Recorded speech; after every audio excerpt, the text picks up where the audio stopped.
We are accustomed to viewing European history through the prism of decline. The year 476 AD has become symbolic. The last Western Roman emperor was deposed, and Western Europe plunged into an era we call the Dark Ages. We are presented with a picture of inevitable collapse, crumbling aqueducts, forgotten texts, the disintegration of a unified space into a patchwork quilt of warring tribes. It is a story of collapse followed by millennia of feudalism, fragmentation, and slow, painful rebirth. This picture seems logical, but it hides the fact that the empire did not collapse in a single day. It was a complex mechanism that wore out over centuries, suffering from internal diseases and external blows. Its agony in the 5th century was filled with desperate attempts to save it, undertaken not so much by emperors as by their generals. Watch the video to the end to find out how the history of the fall of the Roman Empire could have changed.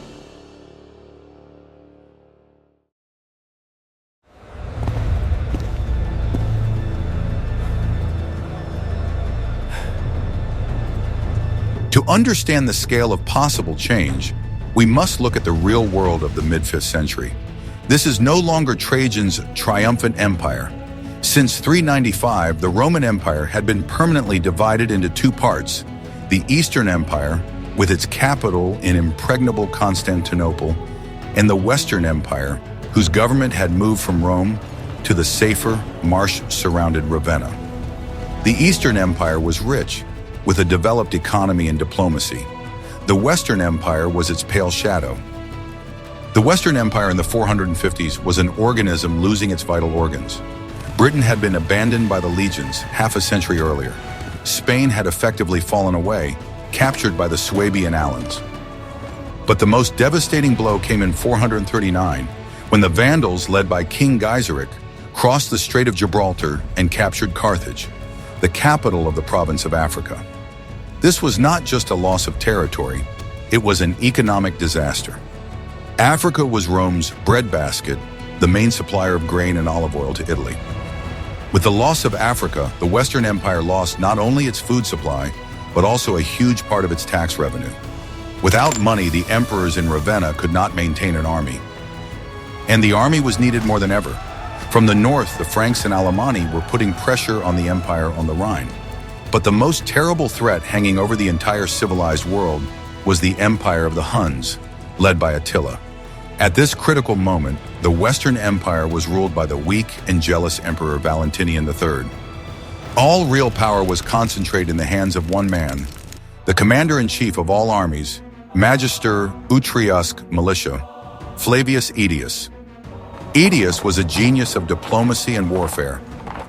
He spent his youth as a hostage among the Huns and knew their customs, which allowed him to balance on the brink for decades, using some barbarians against others to preserve Gaul and Italy.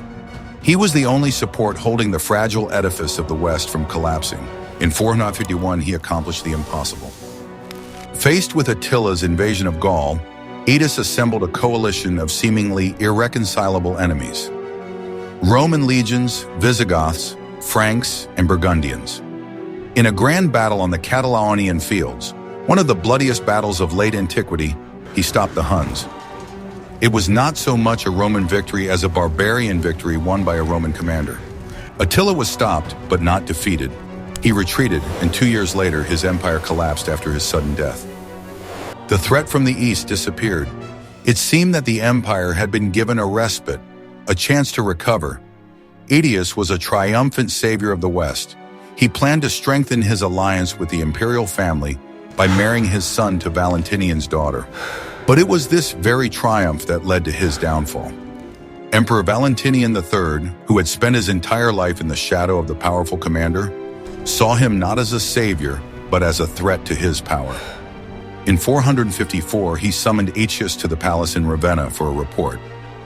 During this audience, while the unarmed Aetius was reading the financial report, Valentinian III suddenly drew his sword and, together with his courtiers, attacked the commander. Flavius Aetius was killed on the spot.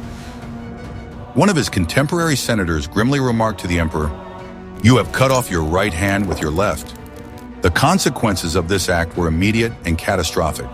The army loyal to Aetius was decapitated and demoralized.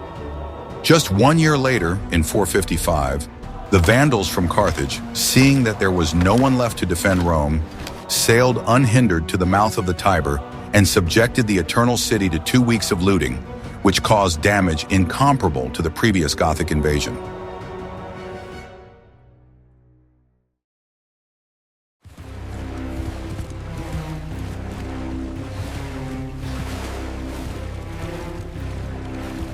Now let us imagine that the course of history on that fateful day, September 21st, 454, had taken a different turn. History is not only the result of impersonal economic processes, but also a chain of decisions made by specific people. Valentinian III's conspiracy was impulsive, based on jealousy and fear. Aetius, in turn, was not only a soldier, but also a highly experienced courtier who had survived for decades at the epicenter of intrigue. His main mistake in our story was that he could not believe that the emperor, who owed him everything, would take such a step. Let's imagine a different scene in the imperial palace in Ravenna. Aetius enters the audience chamber. He was not naive either. In our story, he entered alone, leaving his guards outside as etiquette required. But in this scenario, perhaps warned by one of his supporters at court or simply sensing danger, he breaks protocol. He enters not alone, but accompanied by several of his bodyguards, the Buciari, seasoned warriors loyal to him personally, not to the emperor. Or perhaps he enters alone, but being an experienced warrior, notices the slightest signs of a conspiracy. How nervously the courtiers hold their hands behind their backs, how Valentinian himself avoids his gaze. When the emperor draws his sword, a gesture completely uncharacteristic of a pampered ruler, Aetius, the best fencer in the empire, reacts immediately. He does not stand still, waiting for the blow. He blocks it or dodges it. His guards, hearing the noise, rush into the hall. The conspiracy has failed. Emperor Valentinian III stands with a sword in his hand, his betrayal obvious to all. It is a coup d'etat, but one carried out by the emperor and failed. At this moment, a change of power takes place. Aetius could not simply walk away and forgive him. He also could not kill the emperor. That would have made him a usurper and plunged the country into a new civil war. He makes the only possible move. He arrests the emperor. Valentinian III is immediately imprisoned on charges of attempting to assassinate the highest official of the empire and treason. Aetius declares him temporarily incapacitated due to mental disorder. He does not proclaim himself emperor. Instead, he becomes regent, possibly to Valentinian's young son or another member of the Theodosius dynasty. For the army and the people, nothing has changed. Aetius already ruled the empire, but now his power is absolute and, most importantly, legitimate. First, having consolidated his power in Ravenna and Rome, Aetius had to solve the main problem that he had not managed to solve in our story: Africa. The death of Attila and the failure of Valentinian's conspiracy gave him free rein. He had the authority of the conqueror of the Huns, control over the army of Gaul, and now complete control over the Italian fleet in Ravenna and Misenum. He began preparations for a campaign that the empire had been unable to afford for decades: the reconquest of Carthage from the Vandals. This campaign would be vital. Aetius understood that without African grain and taxes, Italy was doomed to starvation and the army to disbandment. He gathered all the forces at his disposal, the remnants of the Italian legions, his loyal Gallic army consisting of Huns and Germans, and importantly, he turned to the Eastern Empire for help. In our history, Constantinople had already tried to help the West, but their fleet was destroyed by the Vandals. Now that Aetius was in control, the alliance looked more reliable. In 456, in our story, this is the year of chaos after the sack of Rome, the combined Roman fleets of the West and East approached Carthage. The Vandals were excellent pirates and warriors, but they were few in number. They ruled as occupiers over the vast, hostile Roman population of Africa. When the army of Aetius, the hero of the Catalonian fields, landed on the shore, a pro-Roman uprising broke out in the province.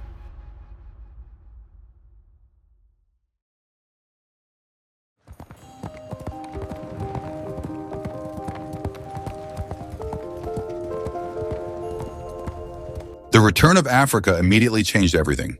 It was not just a military victory, it was an economic revival. Grain supplies, a nona, to Rome and Italy resumed in full. The urban plebs, the foundation of stability in the capital, were fed and glorified Aetius.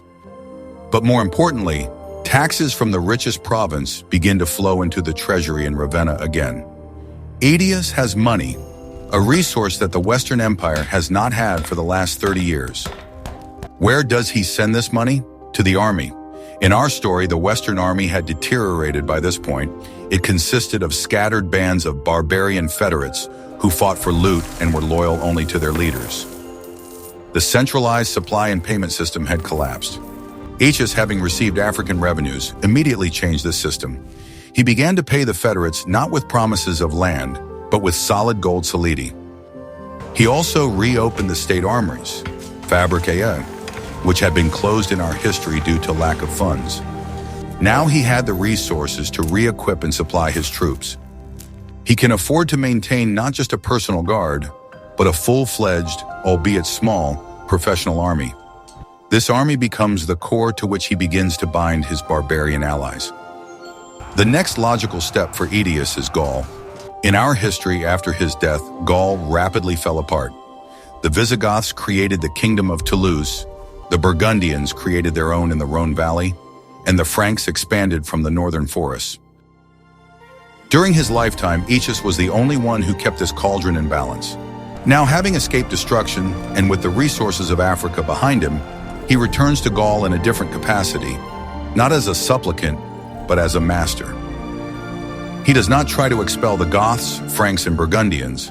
That is no longer possible. They are the new reality of Gaul. Instead, he does what Rome does best. He assimilates. He uses his authority and his new money to formalize their status.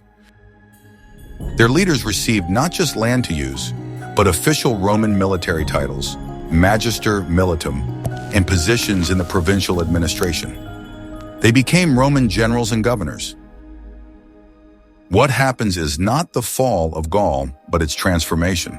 The king of the Visigoths in Aquitaine and the king of the Burgundians in Savoy now rule not as conquerors, but as Roman officials accountable to Aetius, or his successor, in Ravenna.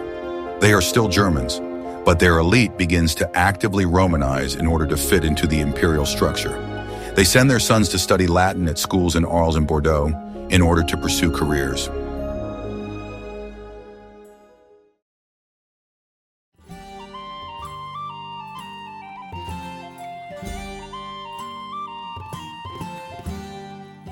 What does this stability mean for everyday life? In our history, the 5th and 6th centuries became a time of collapse. Trade stopped, cities emptied, Roman roads were no longer repaired, and aqueducts were no longer cleaned. The population of Europe declined sharply. In this scenario, nothing like that happens. The continuity of Roman administration in the West means the continuity of the Roman way of life. Cities that in our history became villages within walls and even Rome itself continue to thrive here. Why? Because the central authority, Aetius and his successors, continues to provide two key factors of urban life: security and supplies. Trade routes in the Mediterranean, cleared of Vandal pirates, are once again bustling. Ships carrying grain from Carthage and oil from Spain sail unhindered to Ostia, Marseille, and Valencia. The urban population of Italy and southern Gaul does not scatter to the villages in search of food. They remain in the cities, continuing to work as craftsmen, merchants, and officials. Schools of grammar and rhetoric in Arles, Bordeaux, and Mediolanum, Milan, do not close. The aristocracy continues to send their children there, because education is the key to a career in the imperial administration. Classical Latin does not die out, turning into vulgar dialects as quickly as it did in our history. Most importantly, the social structure remained intact. In our history, the collapse of central power led to the emergence of feudalism. Small landowners, seeking protection from bandits and tax collectors, gave their lands to large magnates, seigneurs, in exchange for patronage, becoming their dependent workers, serfs. Power passed from the state to local strong men in their castles.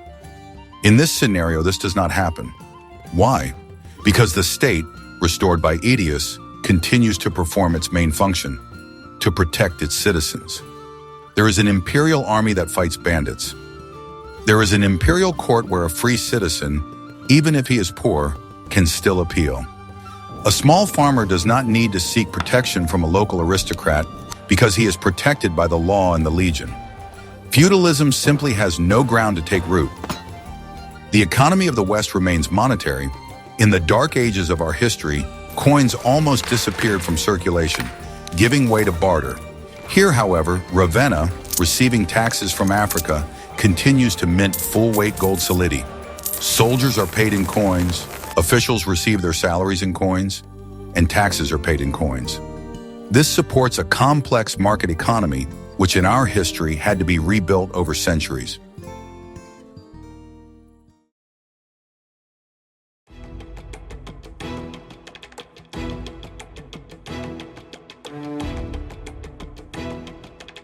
In this scenario, the key factor preventing collapse is not simply military victory, but the preservation of what might be called the Roman operating system. This is a set of technologies, logistical practices, and administrative structures that form the essence of the empire. In our history, this system shut down in the West in the 5th century, leading to a systemic cascade failure. Let's look at the key elements of this system. First, logistics and transport. The basis of Roman power was its ability to move goods and troops quickly and cheaply. The sea route across the Mediterranean was the main one. The return of Africa and the neutralization of the Vandal fleet meant that Mare Nostrum, our sea, remained a safe Roman lake. This guaranteed cheap supplies of grain, oil, wine, and importantly, metals.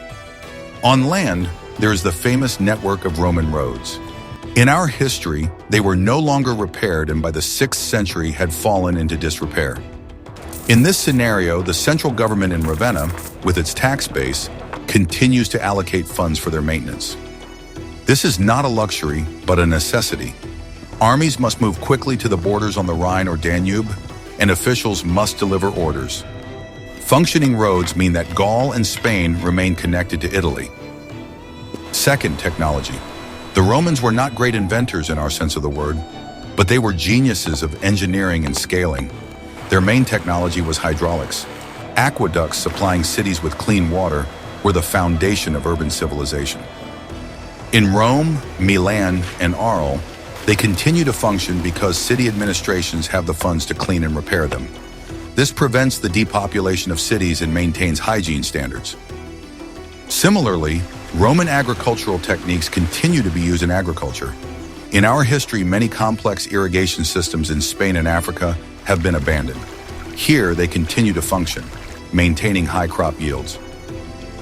This in turn makes it possible to feed large cities in the army, breaking the vicious circle of the Dark Ages, when food shortages led to a weakening of the army, and a weak army led to even greater food shortages.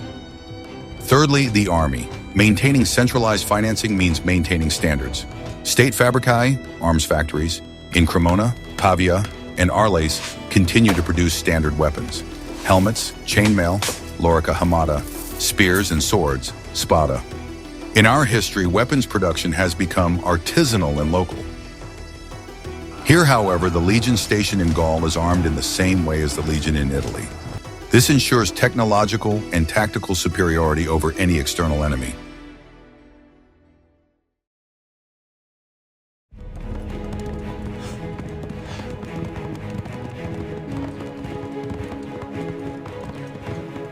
The preservation of the Western Roman Empire radically changes the entire geopolitical map of Eurasia. In our history, the Eastern Empire, or Byzantium, remained the sole heir to Rome. It fought desperately for survival, looking down on the barbarian West as lost territory. In this scenario, it is not alone. There are two Roman emperors, one in Constantinople and the other in Ravenna. At first, their relationship would be complicated. The Eastern emperors might consider Aetius and his successors to be junior partners, but reality would quickly take its toll. The existence of two strong Roman states is a blessing for both. They can coordinate their defenses. In the 6th century in our history, Emperor Justinian spent enormous resources trying to conquer the West from the Goths and Vandals. These wars exhausted Byzantium and finally destroyed Italy. In this scenario, Justinian sees the West not as ruins, but as an ally. He does not need to reclaim Italy and Africa. They are already Roman. Instead, Justinian and his Western counterpart can direct their combined resources against a common enemy: Sassanid Persia in the east, or the advancing Slavic tribes on the Danube. The Danube border, which Byzantium barely held in our history, is defended here by the forces of two empires. The most significant change occurs in the 7th century with the advent of Islam. In our history, Arab armies, united by a new faith, wrested the richest provinces, Syria, Palestine, and Egypt, from Byzantium. Then with incredible speed, they swept through North Africa, which had been weakened after the Byzantine Vandal Wars, and by 711 had crossed into Spain, destroying the weak Visigoth kingdom. In this scenario, the Arab conquerors face a completely different reality. In Egypt and Syria, they are still fighting Byzantium, but in Libya and Carthage, they encounter not disorganized Berbers, but legions of the Western Roman Empire, which are supplied from Italy and Spain. Roman Carthage, conquered by Aetius, becomes an impregnable bastion, blocking the Arab advance to the west.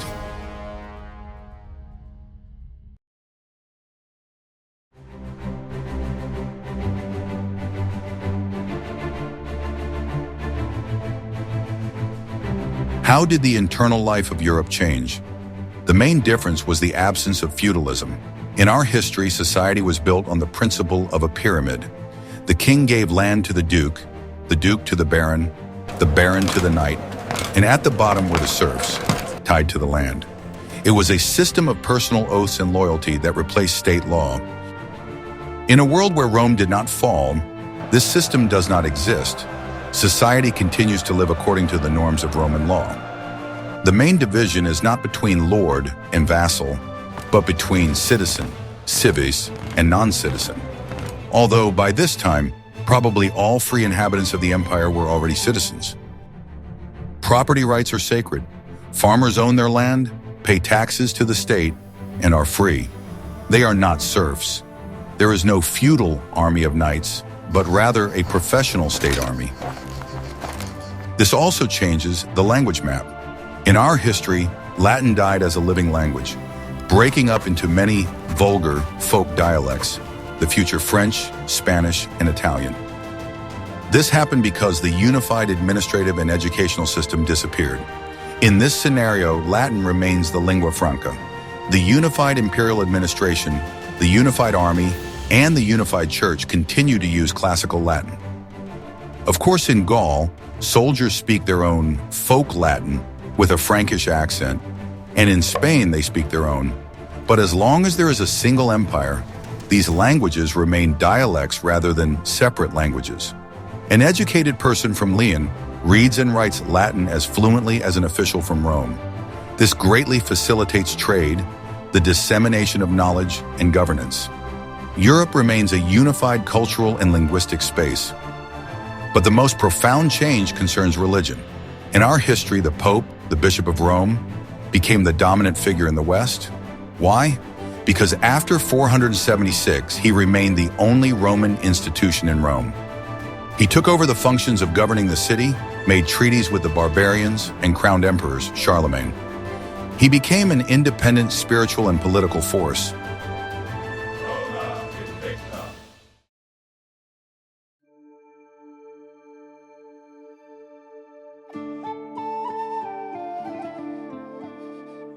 Let's look 1,000 years ahead to a time in our history known as the High Middle Ages and the Renaissance.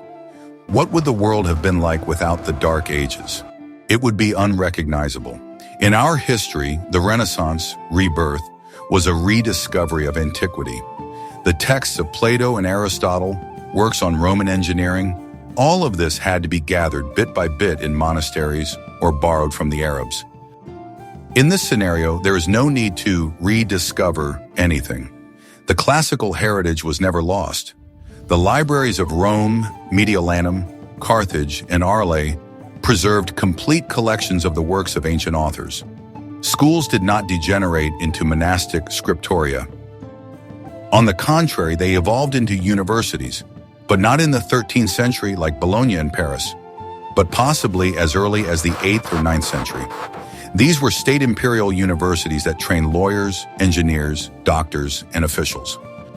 In our history, the Arabs, having gathered Greek, Persian, and Indian knowledge, experienced their golden age, giving us algebra, modern medicine, and preserving Aristotle. In this scenario, the two Romes, Western and Eastern, are direct participants in this scientific exchange. They do not receive this knowledge through Spain. They exchange it directly with Baghdad and Damascus on an equal footing. Roman pragmatic engineering meets Eastern theoretical science. It is here in this unbroken tradition that what our initial premise demanded, early industrialization, takes place. In our story, the ancient world knew prototypes of steam engines, the Aeolipile of Heron of Alexandria, but these were only toys. Why? There was no economic need and no technological basis. In the stable, urbanized Roman Empire of the 10th century, with its growing cities and monetary economy, such a need arises. Water had to be pumped out of mines. In Spain, silver was mined for the imperial mint. Grain had to be ground more efficiently for the growing Rome. There were no longer enough aqueducts for watermills. An engineer at the Imperial University of Carthage or Rome, reading Heron and having access to the best master metallurgists who still make standard fabrique, sees the practical application of the toy. By 1000 AD, we see the first steam pumps in mines.